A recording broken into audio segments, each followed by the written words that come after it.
click for IB Biology, Organelles and the Centrifuge.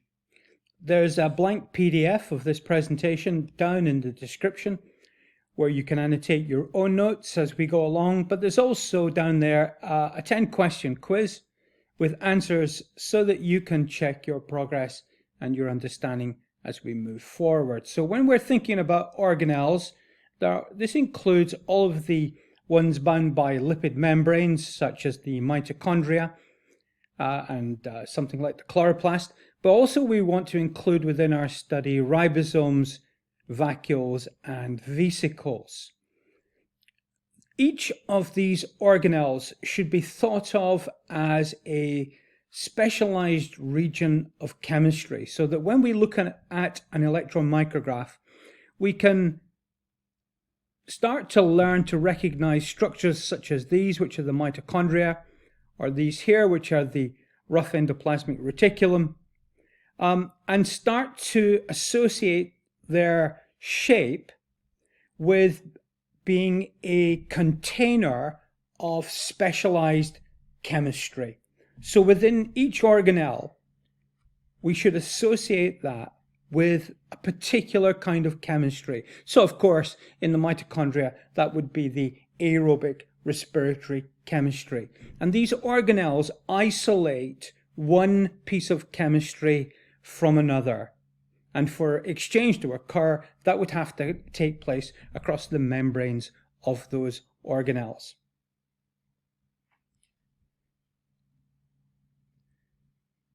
Very briefly, not included in our study of organelles are substances which are secreted outside of the cell. So if we have a cell like this and it secretes a substance around the outside, we're not going to be including that in our study. And so this would include the plant cell wall, which is not regarded as an organelle, which is shown in the image here. And then with the micrograph, we can see the plant cell wall shown very clearly here between two plant cells. But also we have other features such as these osteocytes, bone cells, and around those there is the matrix of calcium phosphate, which of course makes up bones. So that secretion around the outside will not be considered an organelle. It's outside of the cell membrane. And then another feature which is actually inside the cell are the complex network of proteins which are fixed to the cell membrane and indeed to all membranes and give the cell its shape and form. And these are called the cytoskeleton. So So we won't be considering those to be part of our organelles to be studied in this course. Now, the advancements in the ability to study organelles was greatly advanced by the techniques of centrifugation, which is a separation technique. In the image, we have three centrifuges, small, medium, and large. This size of centrifuge here might be found in a skull, but the other two are more typical. Certainly this one would be a professional laboratory centrifuge, and this one here would be one that you might find within an organization such as a hospital. And so the centrifuge allows us to a separation technique, and what we're able to separate are actually the organelles. And so we can separate one set of organelles from another. And the methodology of doing so is found in the centrifuge, usually encased within a piece of armor casing, just in case anything breaks. And then within that, we normally load our cell fragments into one of the containers, as I've shown on the left side here. And you can see that the organelles within this are in fact all mixed together at this point. Now, what we've actually done is we've taken cells, probably a good number of cells, and they've been subject to some kind of fractionation or homogenization technique where we break them up into their component parts, and then we load them into the test tube-like structure, which is here. Now this actually has to be balanced with 2.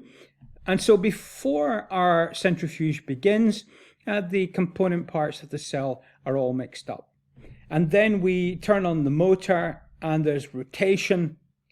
And as the rotation occurs, what happens is that the cell fragments are separated out into component parts, and very dense parts would actually be towards the end of the test tube here, and the less dense parts would be here, and so we'd actually end up with actually a gradient. So let's take a closer look at this idea of density dependent centrifugation. And so we've got our original sample, which has been fractionized, homogenized, often with some sort of equivalent to a processor, like a food processor really, but one for laboratory purposes. And then we have our centrifuge with its rotation, and generally speaking, the smaller the structures are, the higher the rotation speeds that we need in order to actually separate them.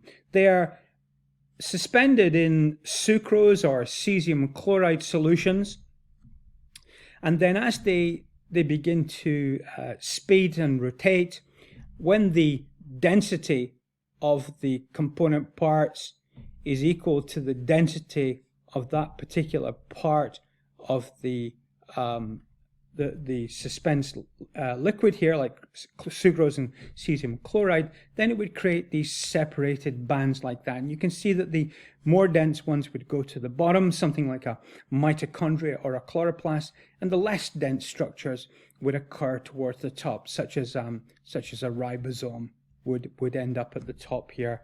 And as I just said, mitochondria would be at the base here like this. So this allows us to separate them into layers so that we can then extract them for detailed study and perhaps for the study of microscopy. So this was a great advancement in the techniques used to study the organelles that we'll be looking at in more detail as we go through this particular unit. And there's the link to the next video, to the playlist, and of course to the channel.